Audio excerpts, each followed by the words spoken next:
हे राज्याभिषेकाचं 350वं वर्ष आहे। या वर्षभरात विविध कार्यक्रमाचं आयोजन करण्याचा निर्णय हा आपण सांस्कृतिक कार्य विभागाच्या माध्यमातून घेतला, ज्यामध्ये वर्षभरात 12 तिकीट्स आपण काढतोय। त्यापैकी 2 तिकीट्सचं विमोचन या अगोदरच झालं। आपल्याला ही माहिती आहे की 19 फरवरी 2023 रोजी आग्र्याच्या ज्या सभागृहात त्या क्रूर अत्याचारी स्वतःला गाझी समजणाऱ्या आलमगीरांनी छत्रपतीचा अवमान केला, तिथंच माननीय मुख्यमंत्री एकनाथ शिंदेंच्या नेतृत्वामध्ये महाराष्ट्र सरकारनी कार्यक्रमाचं आयोजनामध्ये मदत करत त्या ठिकाणी जय भवानी जय शिवाजीचा जयघोष त्याच दरबारात आपण केला। त्यानंतर राज्याभिषेकाचा कार्यक्रम असेल किंवा विविध कार्यक्रमाचं आयोजन करत असताना छत्रपती शिवाजी महाराजांशी संबंधित जी घटना आहे, अफझल खान हा क्रूर होता, अत्याचारी होता, धर्मवेडा होता, दुराचारी होता। लाखो सैनिकांना घेऊन येताना छत्रपती शिवाजी महाराजांना मी संपवेल असा विडा उचलून तो आला होता, असा संकल्प करून आला होता। छत्रपती शिवाजी महाराजांनी हे राज्य ही स्त्रीची इच्छा हा भाव घेऊन रयतेचं राज्य यावं आणि म्हणून संवाद करण्यासाठी हे स्वराज्यावरचं संकट होतं, ग्रहण होतं।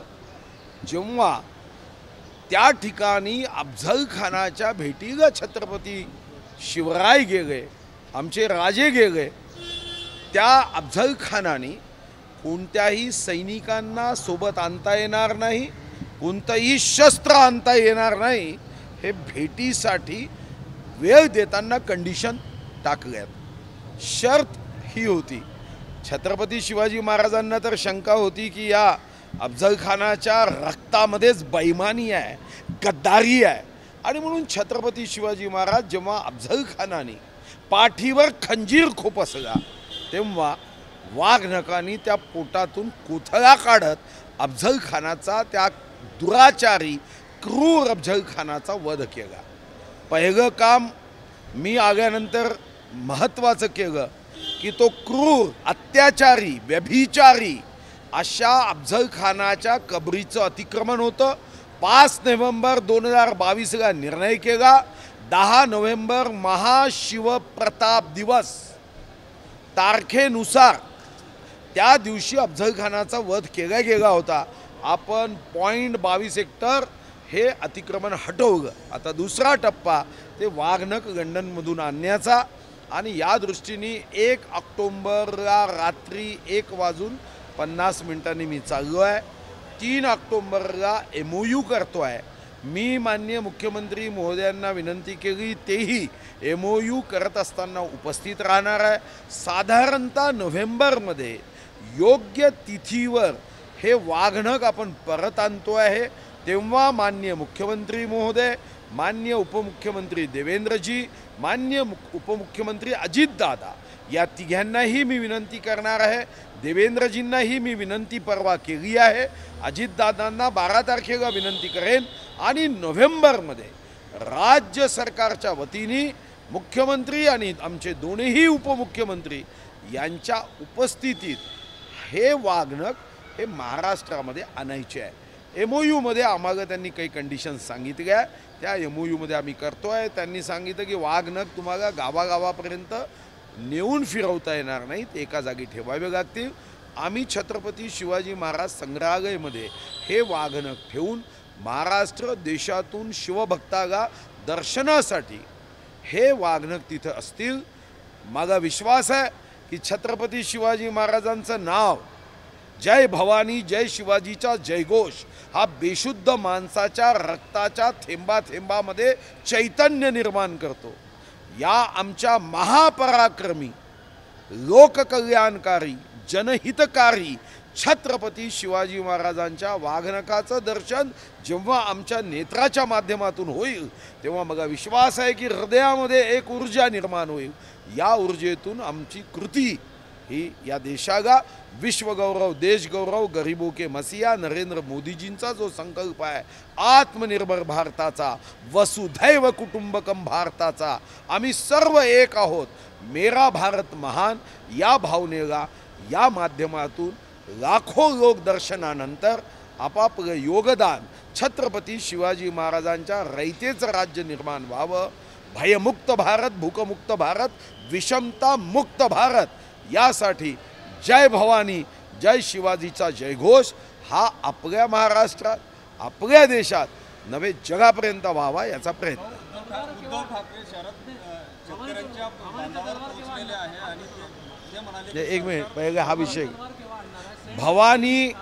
भवानी तलवारीची माहिती घेतली ती छत्रपती आमचे उदयनराजे भोसले यांच्या संग्रहालयामध्ये आहे आणि उदयनराजेंनी परवाच जेव्हा त्यांची माझी भेट झाली तेव्हा भवानी तलवारीची प्रतिकृती मला भेट म्हणून दिली जी ब्रिटन घेऊन गेले ती जगदंब तलवार आहे असं इतिहासकार सांगतात जग हिरे माणिक मोती पाचू आणि ही जगदंब तलवार ही महाराज ही साधारणतः पूजेसाठी युद्धाला जाताना जगदंब मातेचा जयघोष करत त्या ठिकाणी पूजेसाठी ही तलवार वापरल्या जायची मला या तलवारीबद्दलही आमचा साधारणतः पत्रव्यवहार संवाद झाला आहे त्यामध्ये काही एक दोन टेक्निकल मुद्दे आहे ते सोडवल्यानंतर जगदंब तलवार सुद्धा भारतात आणण्याच्या दृष्टीने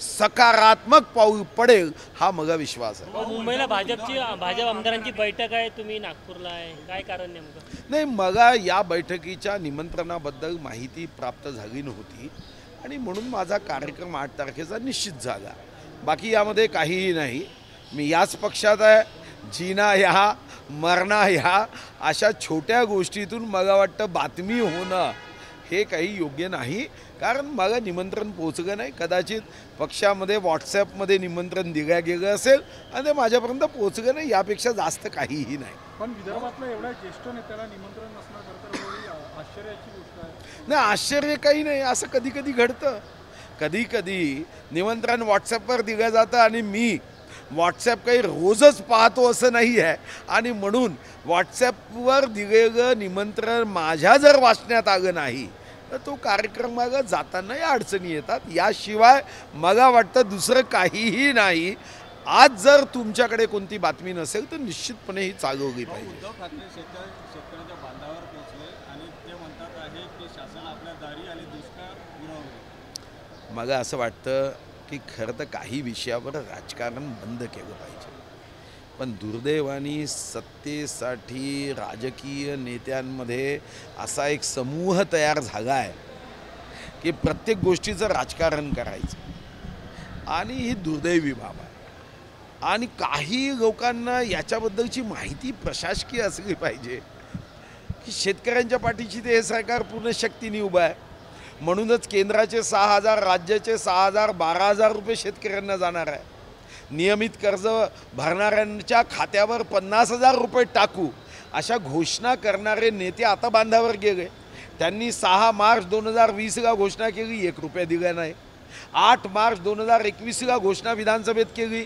1 फुटी कवडी दिली नाही 11 मार्च 2022ला घोषणा केली शेवटी शेतकऱ्यांचा शाप लागून हे सरकार चाललं गेलं त्यांचं आता गोष्टी सुचत आहे का त्यांना तेव्हा 1 रुपया का दिला नाही 3 वर्ष रडत राहिले नुसतं रडत राहिले आणि मग अशा वातावरणामध्ये एकीकडे 6,000 रुपये आपण देतो आहे 1 रुपयात विमा दिला आपण जीवनदायीमध्ये 1,50,000ची मर्यादा वाढवली 14 जिल्ह्यांमध्ये शेतकरी बांधवांना BPLचं कार्ड असो नसो आपण मोफत धान्य देत होतो त्याचं अनुदान दिलं धानाच्या शेतकऱ्यांना 15,000 रुपये हेक्टरी आपण मदत केली आत्ता ही सरकार एकनाथ शिंदेजींच्या नेतृत्वात देवेंद्रजींच्या आणि अजितदादाच्या सहकार्याने हे सरकार शेतकऱ्यांच्या पाठीशी खंबीरपणे उभा आहे पण शेवटी एक प्रोसेस असते पाऊस आला नाही मग त्याचे आपण जेव्हा त्या पीक पाण्याच्या संदर्भामध्ये सर्वे करतो या सर्वे केल्यानंतर आपण मदतीची घोषणा करतो सरकार मदत करणार आहे पण यांना असं वाटतं की या शेतकऱ्यांच्या दुष्काळाच्या सीडीवरून चढायचं आणि सत्तेच्या खुर्चीपर्यंत पोचायचं, मग पिताजी मुख्यमंत्री, बेटा पर्यावरण मंत्री, राजकारणाचं पर्यावरण प्रदूषण हे बिघडवायचं, या दृष्टीने या घोषणा आहे. आणि मला तर वाटतं तुम्ही का गंभीरपणे घेता? तुम्हाला तर कमीत कमी माहिती आहे की दुष्काळाच्या संदर्भातील प्रोसेस काय, ती काही 2023मध्ये नाही, 1 मे 1960 पासून ती प्रोसेस ठरलेली आहे. सरकार मदत करणार म्हणजे करणारच, यामध्ये कुठेही शंका घेऊ नये. संसदेच्या विशेष अधिवेशनामध्ये रोहिणी समितीचा अहवाल जो आहे तो केंद्र सरकार पटलावर ठेवणार असल्याची माहिती आहे. आणि अशा पद्धतीने जर हा अहवाल ठेवला तर विरोधक जो आरोप करतो आहे विरोधकांवर मात करण्यासाठी हा अहवाल ठेवला अशी चर्चा आहे. नाही, म्हणजे आता अहवालही ठेवायचे नाही, विरोधकांनी कसंही वागायचं, त्यांनी भारत मातेचा मृत्यू झाला असं म्हणायचं, अमेरिकेत जाऊन देशाची निंदा करायची. आणि भारतीय जनता पार्टीच्या NDA सरकारने राष्ट्रभक्तीच्या भावनेने देशाच्या प्रगतीसाठी कोणताही निर्णय घ्यायचा असेल तर त्यामध्ये खोट काढायची, त्यामध्ये राजकारण म्हणायचं. मला वाटतं की हे या राजकीय नेत्यांचा खरा चेहरा हा देशाच्या जनतेने समजून घेतला पाहिजे. आणि कोणतीही तुलना करताना आकडेवारीत करता येते ना. त्यांच्या सरकारमध्ये एम्स एकच होतं, आता 22 झाले. अटलजीचे असताना 6 आणि 15 माननीय मोदीजींच्या नेतृत्वात झाले. संयुक्त राष्ट्रसंघ सांगतं की काँग्रेसच्या राजवटीत आम्ही इकॉनॉमीमध्ये 10व्या 11व्या क्रमांकावर होतो, आता 5व्या क्रमांकावर झालो. 222 कोटी लोकांना वॅक्सिन देणारा जगातला एकमात्र देश आहे. पहिले ब्रिटनमध्ये इन्शुरन्स जे हेल्थ इन्शुरन्स नॅशनल इन्शुरन्स होतं त्याच्यापेक्षा आमचं आयुष्यमान भारत ही योजना मोठी आहे. आज तुम्ही रस्ते पाहतात की हायवे किती वेगाने होत आहे, हे दिसत आहे ना. मग विरोध तुलना आकड्याची का करत नाही हो, की आम्ही आमच्या राज्यात हे केलं आणि या सरकारने बंद केलं? काही बंद केलं नाही, वेगाने आम्ही काम करतो. विरोधकांचं पोट दुखतं आहे की हे रस्ते करतात, आम्ही मात्र लोकांच्या बद्दुआनी रस्त्यावर येतो, हा भाव आहे. हो, प्रकाश आंबेडकरांना काँग्रेस सोबत घेण्याचा प्रयत्न करतो. शेवटी मग आता घेऊ द्या ना. शेवटी असं आहे की ही सुद्धा एक ऐतिहासिक घटना होणार आहे की ज्या विश्वरत्न भारतरत्न महामानव डॉक्टर बाबासाहेब आंबेडकरांना भंडारा लोकसभा व ईशान्य मुंबई या लोकसभेतून ज्या काँग्रेसनी त्या काळी प्रचंड खर्च करून पराभूत केलं, ज्या काँग्रेसला याची जाणीव होती की ज्यांनी ही घटना या देशाला समर्पित केली, ते सूर्यासारखा प्रकाश असणारं नेतृत्व जर संसदेत आलं तर आपले काँग्रेसचे फ्यूज बल्ब यासमोर काहीही करू शकणार नाही. म्हणून विश्वरत्न बाबासाहेब आंबेडकरांना विरोध करणारी काँग्रेस, बाबासाहेब म्हणाले काँग्रेस हे जळतं घर आहे. आता त्या ठिकाणी काँग्रेसची युती होत असेल तर ठीक आहे, ऐतिहासिक बदल होईल.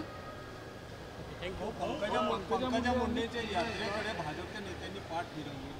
हो, पंकजा मुंडेंनी नाही, आपण हा गैरसमज काढून घ्या. पंकजाताईंच्या या यात्रेला भारतीय जनता पार्टीचे कार्यकर्ते, जे भारतीय जनता पार्टीवर विश्वास ठेवतात तेच कार्यकर्ते मोठ्या प्रमाणावर त्यांचं स्वागतही करताय, त्यांना पाठिंबाही देत आहे. ते काही काँग्रेसचे कार्यकर्ते आहेत का? काँग्रेसच्या कोणी नेत्याचे कार्यकर्ते थोडी आहे, ते भाजपचेच आहे. मनोज जरांगे जे आहे ते मराठा आरक्षणासाठी उपोषणावर बसलेले आहेत. त्यांनी आता मागणी केली आहे की सरसकट मराठ्यांना हिंदू प्रमाणपत्र द्यावं. त्यांचं एक डेलिव्हिजन जे आहे त्या संध्याकाळी मुख्यमंत्री उपमुख्यमंत्र्यांना भेटणार आहे. काय तोडगा निघणार यात? नाही, हायकोर्टाच्या न्यायमूर्तीच्या नेतृत्वामध्ये कायदेशीर बाबी तपासण्यासाठी समिती झाली. आणि जी साहेबांची दुसरी मागणी होती की ज्यांच्याकडे पुरावा आहे निजामकालीन, त्यांना या संदर्भामध्ये प्रमाणपत्र देण्याच्या दृष्टीने GR काढावा, तो GR काढला आहे. आता शेवटी या संदर्भात संवाद आणि चर्चेतूनच प्रश्न सुटतात ना. हो, अजितदादा आणि शरद पवार यांच्यामध्ये पक्ष आणि चिन्हाचं युद्ध सुद्धा सुरू असल्याचं कारण दोघेही दावा करतात की पक्ष आणि चिन्ह त्यांच्यात. जयंत पाटलांनी नाही, ठीक आहे. बघा, हा दावा करत असेल तर मी मागेही म्हणतो, पवार साहेबांनी त्यांना पाठिंबा असणाऱ्या आमदाराची बैठक घ्यावी, पत्रकार परिषद घ्यावी, तिथं खुर्च्या मांडाव्यात जेवढे आमदार त्यांच्यासोबत आहेत तेवढे खुर्च्यांवर बसवावे आणि जगाला दाखवावे. आता तुम्ही खुर्च्याही मांडत नाही, काही असं तर नाही की राष्ट्रवादीकडे खुर्चीवर आमदार बसवण्यासाठी भाड्यानी खुर्च्या आणण्यासाठी पैसे पवारसाहेबांकडे नाही, असं तर असूच शकत नाही. मग तुम्हाला पक्षाचा पाठिंबा आहे तर तुम्ही आपले आमदार घ्यावेत, बसवावेत, पत्रकार परिषद घ्यावी, कॅमेरे लावावे, दाखवावे की पक्ष माझ्यासोबत आहे. अन्यथा मग तुम्हाला दावा कसा करता येईल? हा दावा आपल्या काही मित्र पत्रकारांना पकडून त्यांच्या माध्यमातून बातम्या सोडून राष्ट्रवादी तुमची होऊ शकत नाही. राष्ट्रवादी तुमची आहे तर आमदार सोबत पाहिजे. आणि दुसरा मुद्दा कदाचित ते उपस्थित करतात की आमदार म्हणजे पक्ष नव्हे, पण आपल्याकडे निवडणूक आयोगाकडे हे जेव्हा आपण रजिस्ट्रेशन करतो तेव्हा 3च मुद्दे दाखवावे लागतात: आमदार, खासदार आणि संघटना. आता तुम्ही निवडणूक आयोगाकडे आमदार तुमच्याकडे नाही हे तुम्ही तुमच्या कृतीतून आणि बाकी गोष्टीतून दाखवतात. संघटना दाखवा, संघटना दाखवली तर तुम्हाला पुढे जाता येईल. अनिल देशमुख यांनी आरोप केलेला आहे की निवडणूक आयोग जे आहे ते निवडणूक आयोग भाजपच्या दबावाखाली आहे, त्यामुळे उद्या आमचं पक्ष चिन्ह असेल किंवा नाव असेल गेलं तर आश्चर्य वाटतं. असं आहे, कोणताही नापास होणारा विद्यार्थी त्याला तू नापास का झाला असं विचारा. तो नापास झालेला विद्यार्थी कधीच माझी बुद्धी कमी आहे असं म्हणणार नाही. तो हेच सांगेल सिलेबसच्या बाहेरचे प्रश्न आले, यावर्षी मधात मग ताप आला होता, बस तीच भूमिका आहे. आता निवडणूक आयोगाला दोष द्यायचा, हायकोर्ट सुप्रीम कोर्टाला दोष द्यायचा, चौकशी झाली की मग सांगायचं की हे राजकीय चौकशी आहे.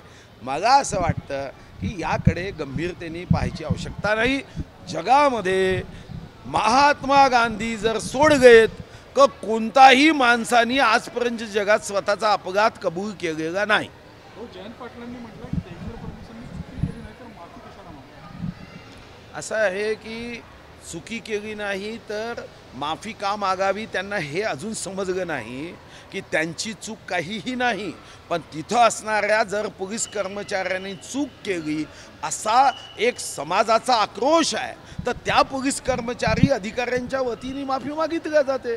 यामध्ये जयंत पाटील याचंही राजकारण करून जर सत्ता पाहण्याचं स्वप्न बघत असेल तर मी, माझे मित्र आहे, तुम्हाला अशी सत्ता मिळूच शकत नाही. तुम्ही भ्रम निर्माण करायचा, मायावी विचार प्रदर्शित करायचा, तर अशा लोकांना सत्ता मिळूच शकत नाही. सत्य सांगून सत्ता मिळू शकते.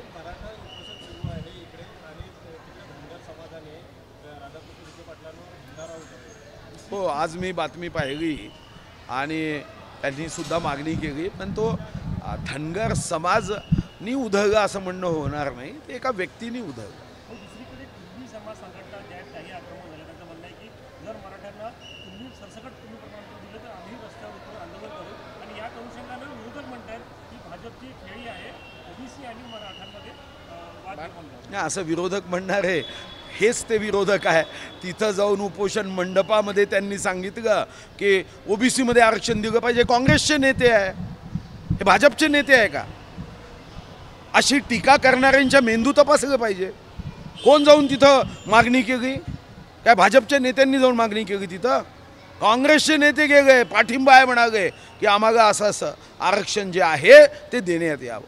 विषय कुठं उपस्थित झाला आहे? यामध्ये संवाद व्हावा, चर्चा व्हावी, चर्चेतून प्रश्न सुटावेत या दृष्टीने कमिटी केली. मुख्यमंत्री महोदय स्वतः बोलत आहे की 2 जातीमध्ये, 2 समूहामध्ये कुठेही वाद येता कामा नये. महाराष्ट्र स्थिर आहे, महाराष्ट्र प्रगतीच्या मार्गावर वेगाने जात असताना अशा पद्धतीने द्वेष फैलवणारे कोण आहे? आणि भाजपचं सरकार आल्यानंतर किंवा NDAचं सरकार आल्यानंतर अशा पद्धतीने का होतं हे सुद्धा अभ्यासाचा विषय आहे. सामन्याच्या अग्रलेखातून टीका करत आली आहे भाजपवर की मुंबईमधले नगरसेवक जे आहेत ते पोहोचण्यासाठी 700 कोटी रुपयांचा खर्च जो आहे तो केला जाणार आहे. त्याचं उत्तर नितेश राणे साहेबांनी देण्यासाठी त्यांची नियुक्ती केली आहे. ते उत्तर देतील, कारण त्यांना तसंच उत्तर अपेक्षित असतं.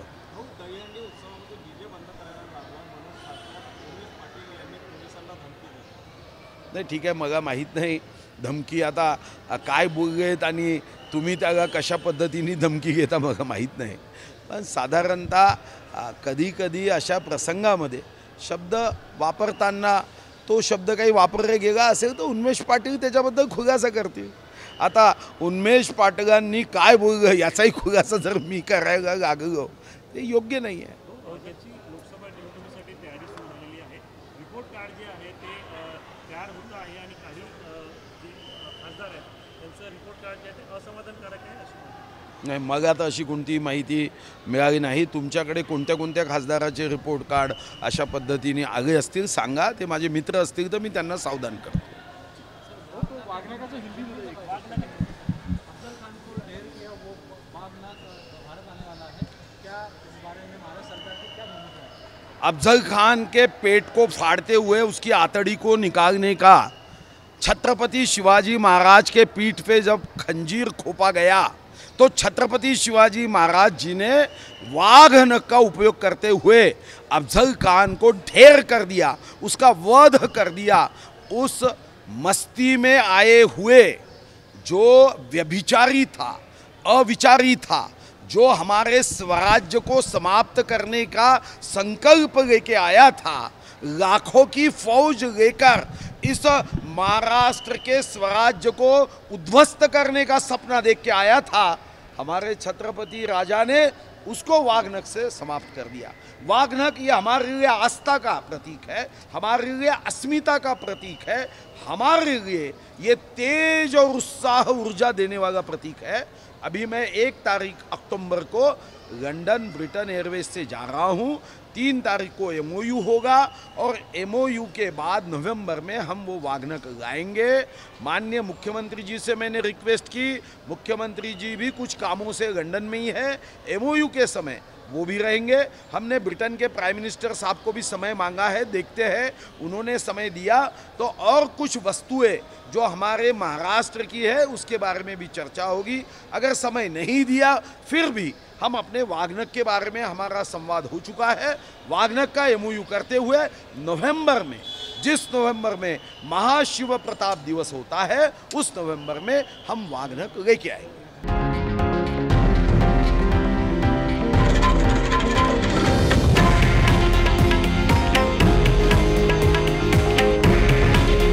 हे आहे देशातील नंबर 1 न्यूज नेटवर्क आणि आपण पाहत आहात TV9 मराठी. काळजी तुमची, हित महाराष्ट्राचं.